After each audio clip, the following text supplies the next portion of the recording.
ఆంధ్ర వైభవం లెసన్లోని భాషాంశాల గురించి మనం ఇప్పుడు తెలుసుకుందాము. వర్షము, వాన, సంవత్సరము, ధర, భూమి, వెలాంచల్. పై ఉదాహరణలో వర్షం అనే పదానికి వాన, సంవత్సరం అనే అర్థాలు ఉన్నాయి. అలాగే ధర అనే పదానికి భూమి, వెల అనే అర్థాలు ఉన్నాయి. ఈ విధంగా ఒక పదానికి గల వేరువేరు అర్థాలను ఆ పదం యొక్క నానార్థాలు అంటారు. ఇక్కడ నానార్థాలకి, ఉత్పత్త్యార్థాలకి, పర్యాయ పదాలకి మనకు ఎలా గుర్తించాలో మనం నేర్చుకుందాము. ఇక్కడ వేరు వేరు అర్థాలను ఇచ్చే వాటిని నానార్థాలు అని అంటారు. ఒక పదానికి గల వేరు వేరు అర్థాలు ఉంటే దానిని నానార్థాలు అని అంటారు. అలాగే మనకు కింద పర్యాయ పదాలు అని అంటే ఒక పదం యొక్క అర్థానికి సమానమైన అర్థాన్ని ఇచ్చే పదాలని ఆ పదం యొక్క పర్యాయ పదాలు అంటారు. పర్యాయ పదాలంటే సమానమైన అర్థాలు ఇవ్వాలి. వేరు వేరు అర్థాలు ఇచ్చేటివి నానార్థాలు. ఇప్పుడు కింద మనకి కొన్ని ఎగ్జాంపుల్స్ ఇచ్చారు. వాటిల్లో నుంచి మనము ఆన్సర్స్ తెలుసుకుందాము. కాలము అంటే సమయము, నలుపు. దిక్కు అంటే దిశ, శరణము. వ్యవసాయము కృషి, ప్రయత్నం. అలాగే నానార్థాలు. సీమ అంటే దేశము, ప్రదేశము, రాజ్యము. ఆడు నర్తించు, చలించు, ఆడవారు. పాడి క్షీరము, ధర్మము, న్యాయము. జాడ విధము, ఆచూకీ, దారి. కథనము యుద్ధము, పోరాటం. పై ఉదాహరణలో కథనము, యుద్ధము, పోరాటము అనే 3 పదాల గురించి అర్థం ఒకటి. ఈ విధంగా ఒక పదం యొక్క అర్థానికి సమానమైన అర్థాన్ని ఇచ్చే పదాలన్నీ ఆ పదానికి పర్యాయ పదాలే. పర్యాయ పదాలంటే సమానమైన అర్థాలు ఇచ్చే వాటిని పర్యాయ పదాలు అంటారు. వేరు వేరు అర్థాలు ఇచ్చే వాటిని నానార్థాలు అంటారు. ఇవి బాగా గుర్తుపెట్టుకోండి. మనకు డిఎస్సిలో కానీ టెట్లో కానీ మనకు మినిమము అన్ని చాప్టర్స్లో నుంచి కలిపి 2 బిట్స్ కంపల్సరీగా వస్తాయి. నెక్స్ట్ పేజీలో మనకి పేరా ఇచ్చి ఆ పదాలు పర్యాయ పదాలని వెతకమని మనకు గుర్తించమని చెప్తున్నాడు. మనకి ఇక్కడ కింద ఆన్సర్స్ చూద్దాము. భూమి అంటే ధరణి, అవని అని అర్థం. కరువు అనావృష్టి, దుర్భిక్షము. మోదము ఆనందము, సంతోషము. ఇల్లు గృహము, ఆవాసము, నిలయము అని అర్థం. ఇక్కడ మనకి ప్రకృతులు వికృతుల గురించి మనకు వివరణ ఇవ్వడం జరిగింది. ఈ వివరణ మనం ఒకసారి చదువుతాం. సంతోషము, సంతసము. పై ఉదాహరణలో సంతోషం అన్న పదం తెలుగు ప్రత్యయం చేరి తెలుగులోనికి వచ్చిన సంస్కృతం పదము. తెలుగు ప్రథమా విభక్తి ప్రత్యయమైన మూ చేరి ఉంది. అలాగే సంస్కృత ప్రాకృత భాషల నుండి తెలుగులోనికి వచ్చిన సంస్కృత ప్రాకృత భాషా పదాలను ప్రకృతులు అంటారు. వీటినే తచ్చమాలు అని కూడా అంటారు. సంతోషం అనే మాట తెలుగులో సంతసముగా మారింది. మూలపదంలోని అక్షరాలు తెలుగు భాషా స్వభావానికి అనుగుణంగా మారాయి. ఇటువంటి మార్పు పొందిన పదాలను వికృతులు అని అంటారు. వీటిని తద్భవాలు అని కూడా అంటారు. తచ్చమాలు అని అంటే సంస్కృత ప్రాకృతిక పదాల కలయికనే తచ్చమాలు లేక ప్రకృతులు అని అంటారు. మనకి ప్రకృతులు అంటే తచ్చమాలు అని అర్థం. సంస్కృత ప్రాకృత భాషల నుంచి తెలుగులోనికి వచ్చిన పదాలనే ప్రకృతులు అంటారు. వికృతులు అని అంటే తెలుగులో ఉన్న పదాలనే వికృతులు అంటారు. తద్భవాలు అని కూడా అంటారు. మనకు కొన్ని ఉదాహరణలు ఇచ్చారు. ఆ ఉదాహరణ చదువుతాం. ఆకాశంలో హరివిల్లును చూచి పిల్లలు అచ్చెరువొందారు అంటే అచ్చెరువు అంటే ఆశ్చర్యము అని అర్థం. పొంత అంటే ప్రకృతి, ప్రాంతము అని అర్థం. ఒగిరం అనేది ఇక్కడ వికృతి. మనకు ఆహారము అనేది ప్రకృతి. ప్రకృతులు వికృతుల గురించి రాయండి అన్నాడు. బంగారం విలువైనది, నేడు బంగారం వెల పెరిగిపోయింది అంటే బంగారము, భృంగారము అని 2 పదాలు ఇచ్చాడు. బంగారం అనేది ప్రకృతి, భృంగారం అనేది వికృతి. అడవికి రాజు సింహం, శత్రువులకు సింగము బాలచంద్రుడు. సింహము అనేది ప్రకృతి, ఇక్కడ సింగం అనేది వికృతి. ఆంధ్ర రాష్ట్ర భాష తెలుగు, అది దేశ భాషలలో మేటిది అని అంటే భాష, దీనిని ప్రకృతి అంటారు. భాష అనేది వికృతి. సేవా హృదయం కలిగిన వారి ఎదలో భగవంతుడు నెలవై ఉంటాడు అన్నాడు. హృదయం ఇక్కడ ప్రకృతి, యద అనేది వికృతి.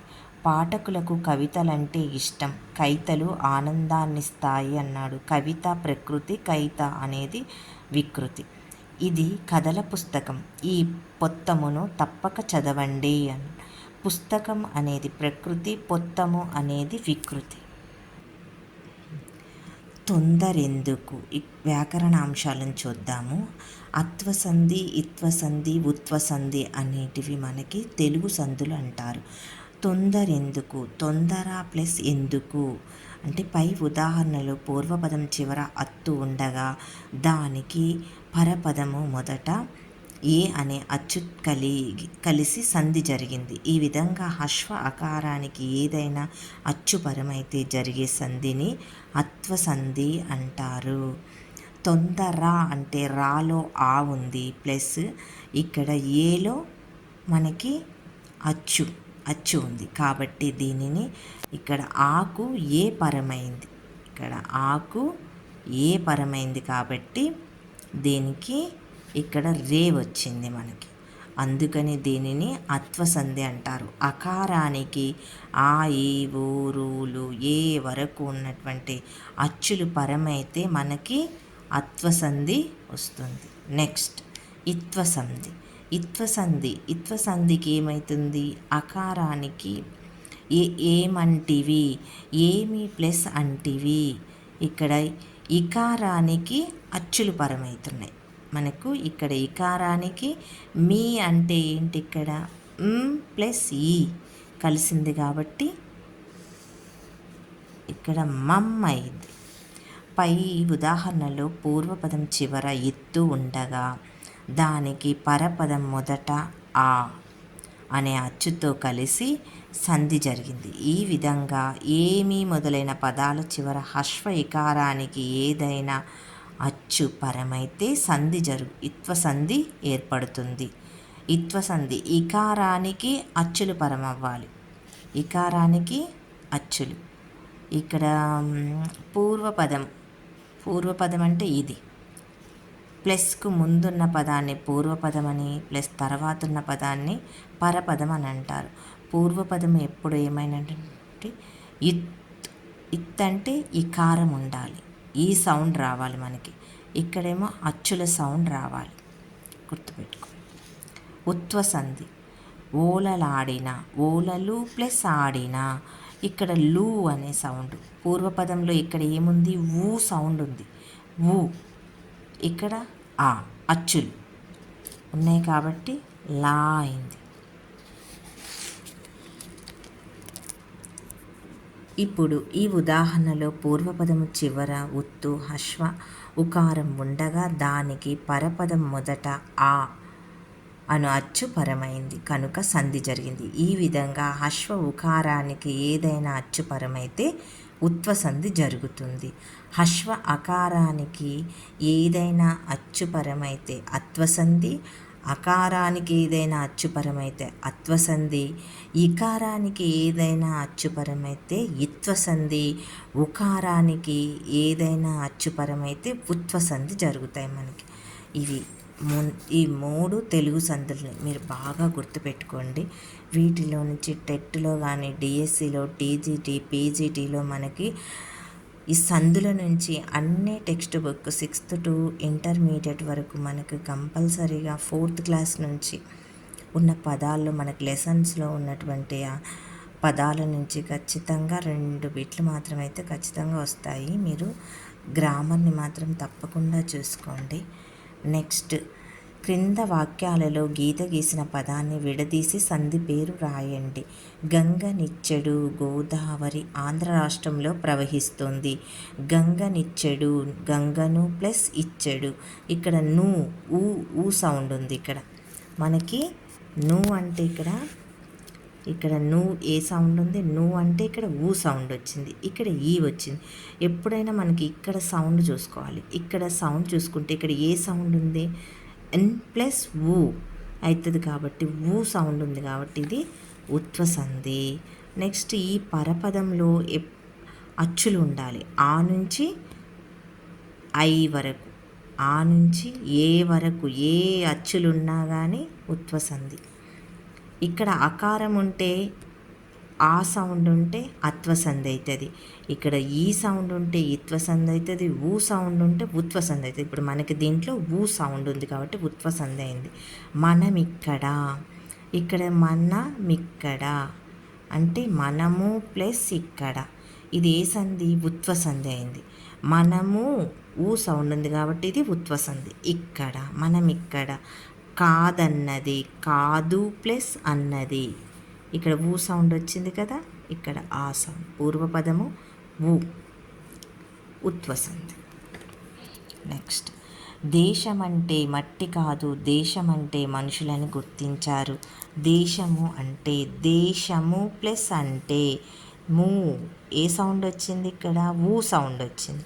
ఇక్కడ పరపదంలో ఆ సౌండ్ ఉంది కాబట్టి ఇక్కడ మనకిది ఉత్వసంధి అయింది.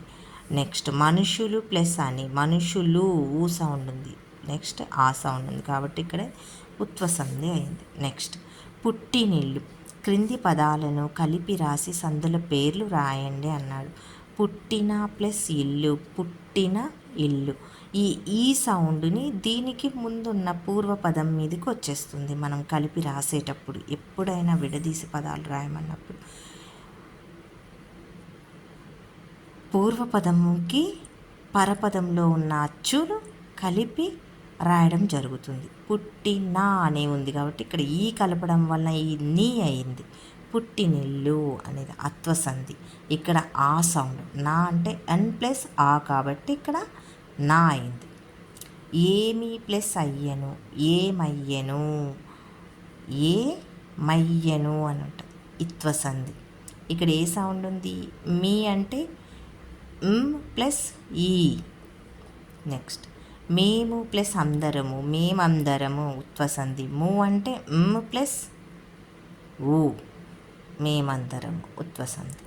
గ్రామము ప్లస్ అంటే, గ్రామము అంటే ఇక్కడ మూ సౌండ్, ప్లస్ ఊ సౌండ్ కాబట్టి గ్రామ మంటే అని ఉత్వసంధి. ఇప్పుడు మనకు సమాసాలు ఇచ్చాడు ఈ లెసన్లో. మనకి ప్రకృతులు, వికృతులు, నానార్థాలు, ఇప్పుడు విడదీసే సంధి పేర్లు నేర్చుకున్నాము. ఇప్పుడు నెక్స్ట్ ద్విగు సమాసాల దగ్గరికి వచ్చాము. ద్విగు సమాసము, ద్వంద్వ సమాసాన్ని ఫస్ట్ లెసన్లో మనకి ఇచ్చారు. సమాసంలోని అన్ని పదాలకు సమప్రాధాన్యం కలిగినది ద్వంద్వ సమాసం. సమాసంలో అన్ని పదాలకు సమాన ప్రాధాన్యత కలిగిన దాన్ని ఏమంటారంటే ద్వంద్వ సమాసం అంటారు. పూర్వపదము సంఖ్యావాచకము, ఉత్తర పదము నామవాచకం అయితే ద్విగు సమాసం అని క్రింది తరగతిలో తెలుసుకున్నారు కదా అని ఇచ్చారు ఇక్కడ. అంటే మనకి ద్విగు సమాసానికి ద్వంద్వ సమాసానికి వేరియేషన్ ఏముందంటే ఇక్కడ అన్ని పదాలు సమాన ప్రాధాన్యం, అన్ని పదాలు సమాన ప్రాధాన్యం ఉంటే దానిని ద్వంద్వ సమాసము అని అంటారు. ద్వంద్వ సమాసం అంటారు అన్ని పదాలు సమాన ప్రాధాన్యం ఉంటాయి. ఇక్కడ ద్విగు సమాసం అంటే, ద్విగు అంటే సంఖ్యావాచకం, ఏదైనా సంఖ్యావాచకం ఉంటే దాన్ని ద్విగు సమాసం అని గుర్తుపెట్టుకోండి. ఉత్తర పదమేమో నామవాచకం ఉండాలి, పూర్వపదమేమో సంఖ్య ఉండాలి. పూర్వపదం సంఖ్య ఉండి ఉత్తర పదము నామవాచకం ఉంటే ద్విగు సమాసం. ఇప్పుడు మనం కొన్ని ఉదాహరణలు చూద్దాం.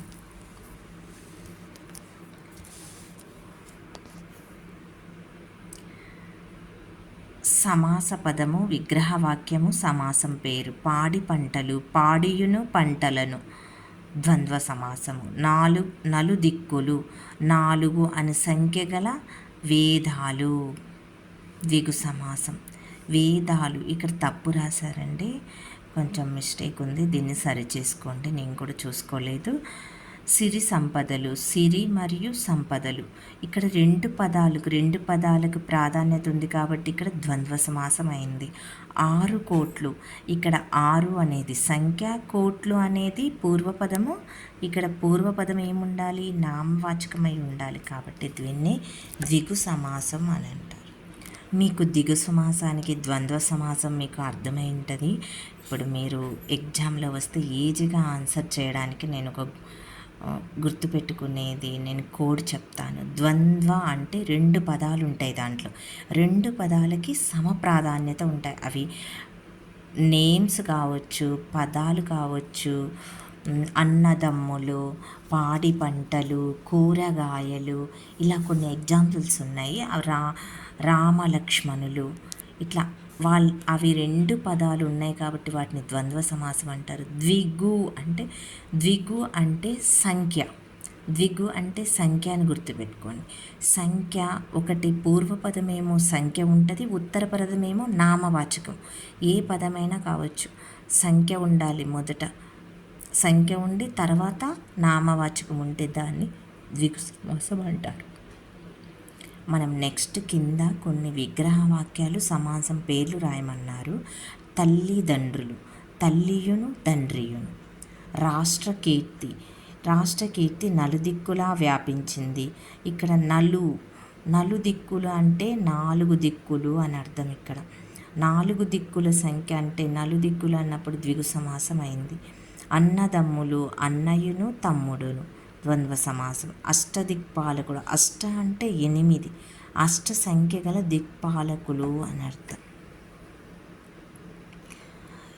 ఇక్కడ విభక్తి ప్రత్యయాలను ఉపయోగించి వాక్యాలు రాయండి అని ఇచ్చాడు.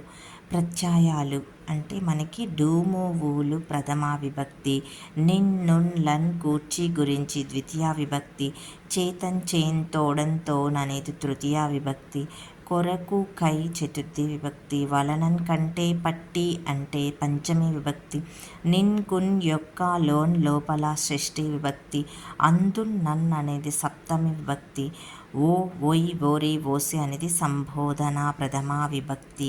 నేనైతే ఈ విభక్తులను ఈజీగా నేను ఇలా గుర్తుపెట్టుకున్నానండి. ప్రతి ఒక్కరికి తెలుసు. డు ము ఊలు అనేది ప్రథమా విభక్తి, ఇది గుర్తుపెట్టుకోండి.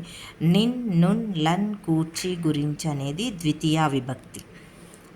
నిన్ నున్ లన్ అన్నీ నా వస్తాయి, దీంట్లో అన్ని నాలు వస్తాయి. కూర్చి గురించి ఉంటుంది కాబట్టి ఇది ద్వితీయ విభక్తి, గుర్తుపెట్టుకోండి. చేతన్ చేన్ తోడన్ తోన్ తా. ఇప్పుడు తృతీయ అంటే మనకి ఇక్కడ తృతీయ అంటే ఇప్పుడు తా సౌండ్ ఉంది కదండి.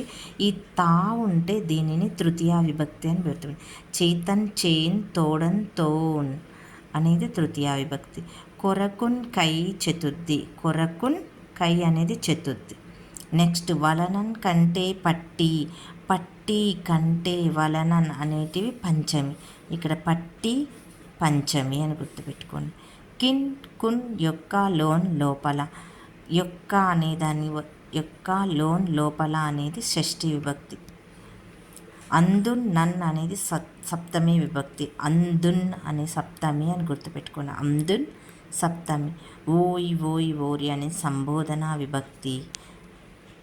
నెక్స్ట్ కింద వాక్యాలలో కొన్ని ఎగ్జాంపుల్స్ ఇచ్చాడు మనకి ప్రత్యయాల నుంచి. మన సంఘ సంస్కర్తల గురించి తెలుసుకోవాలి, ద్వితీయ విభక్తి. తెలుగు భాష గొప్పతనాన్ని తెలిపే రచనలు చదవాలి. నిన్ అని ఉంది కాబట్టి ఇక్కడ ద్వితీయ విభక్తి. ఇక్కడ వరదలతో ఆ నగరం మునిగిపోయింది, ఇక్కడ తో ఉంది కాబట్టి తో గుర్తుపెట్టు తృతీయ విభక్తి. కొరకు అంటే చతుర్థి, కొరకు కై. ఓయ్ సంబోధన ప్రథమ విభక్తి. కింద చూడండి, పాఠాంత పద్యం. పాఠంలో ఒక పద్యం ఇవ్వడం జరిగింది. పద్యం మీరు చూసుకోండి, చాలా టైం అయిపోతుంది, లాంగ్ వీడియో అవుతుంది దీంట్లో. సుదల జల్లి దేశల మధుర యాత్రలు చేసి దినదినాభివృద్ధి దీప్తి నిండి క్రొమ్మెరుంగు దాల్చి క్రొంగ్రొత్త సొగసుల తలుకు జిమ్ము భాష తెలుగు భాష. ఎవరు రాశారంటే తిరుమల శ్రీనివాసాచార్యులు గారు రాశారు. తెలుగు భాష అమృత జల్లులు జల్లి అన్ని దిక్కులా వ్యాపించి మధుర యాత్రలు చేసి దినదినము అభివృద్ధితో తేజస్సు నిండి కొత్త మెరుగులు పొంది కొంగొత్త అందాల కాంతులు చిందుతున్న భాష.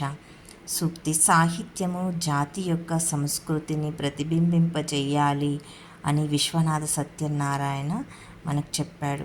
ఇలాంటి సూక్తుల నుంచి కూడా మనకు బిట్ రావచ్చు. ఇప్పుడు తెలుగులో టెక్స్ట్ బుక్ నుంచి మనకు ఎక్కడి నుంచి అడుగుతారో తెలియదు. మనం ప్రతి పేజీని మనం చదివితేనే మనం అన్ని బిట్లకి ఆన్సర్స్ చేయగలుగుతాము.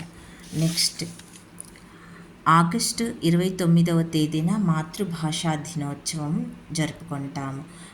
దినోత్సవాల గురించి కూడా ఒక బిట్ వస్తుంది మనకి. ఇప్పుడు ఆంధ్ర భాషా దినోత్సవము, మాతృభాషా దినోత్సవము ఇలా అడుగుతూ ఉంటారు. వాటిని మనం చూసుకుంటూ ఉంటే ప్రతి లెసన్లో ఒక సూక్తి ఇట్లా దినోత్సవాల గురించి మనకి ఇచ్చారు. కొత్త టెక్స్ట్ బుక్లో అంతా చేంజ్ అయ్యి ఉంది. మనం ప్రతిదీ చదువుకొని వెళ్ళాలి. ఎక్కడి నుంచి ఎలాంటి బిట్స్ ఇస్తాడో తెలీదు. మనము ఇది లైట్గా తీసుకొని మనం ఇది ఏమొస్తుందిలే అని ఆలోచించొద్దు. మనం ప్రతి పేజీని చదివితే మనం అన్ని క్వశ్చన్లకు ఆన్సర్ చేయగలుగుతాము. తేనీయకనీ భవించి ముత్యములు వంటి పలుకలైన విధాన సుస్వాదు సుఖ కలధ్వనుల్ మృదుచ్చారణ లలిత మదన పాకముల చిక్కబడి తెనుగు పల్కులయ్యే అని రాయపోలు అన్నారంట. జనని సంస్కృతంబు సకల భాషలకును దేశ భాషలందు తెలుగు లెస్స జగతి తల్లి కంటే సౌభాగ్య సంపద మెచ్చుటాడు బిడ్డ మేలుగాదే శ్రీనాథుడు అన్నాడంట. మనకు ఇప్పుడు పొడుపు కథను కూడా ఇచ్చాడు. రాతి పేరే గాని మెత్తగా ఉంటుంది, దంతకర్ర పేరే దంచలేదు, చక్కిలమ్ములాగు చచ్చి పడుంటుంది, రైలు బండిలాగా ప్రాకుతుంది అనేది రోకలి బండ అంట ఈ పొడుపు కథకి. మనకు పొడుపు కథలు జాతీయాల నుంచి కూడా మనకి 2 బిట్లు, సామెతల నుంచి కూడా మనకు బిట్లు డిఎస్సిలో అడుగుతున్నాడు. నిన్న 2025 తెలంగాణలో జరిగిన డిఎస్సిలో పొడుపు కథ గురించి పొడుపు కథ సామెత నుంచి ఒక బిట్ వచ్చింది. పొడుపు కథలో ఒక బిట్టు, సామెతలో ఒక బిట్టు, జాతీయాలలో కూడా ఒక బిట్ ఇచ్చాడు. ప్రతిదీ మీరు సిలబస్లో ఉన్న ప్రతి ఒక్క అంశం నుంచి మనకి బిట్లు వస్తున్నాయి. మనం ప్రతిదీ చదివితేనే మనము 100కి 100 స్కోర్ చేయగలుగుతాము. కనులు 3 గలవు కాదు త్రినేత్రుండు, పక్షిగాడు చెట్టుపై నుండు, జలము దాల్చియుండు నీలమేగుడును గాడు, దీని భావమేమి తిరుమలేశ అన్న టెంకాయ.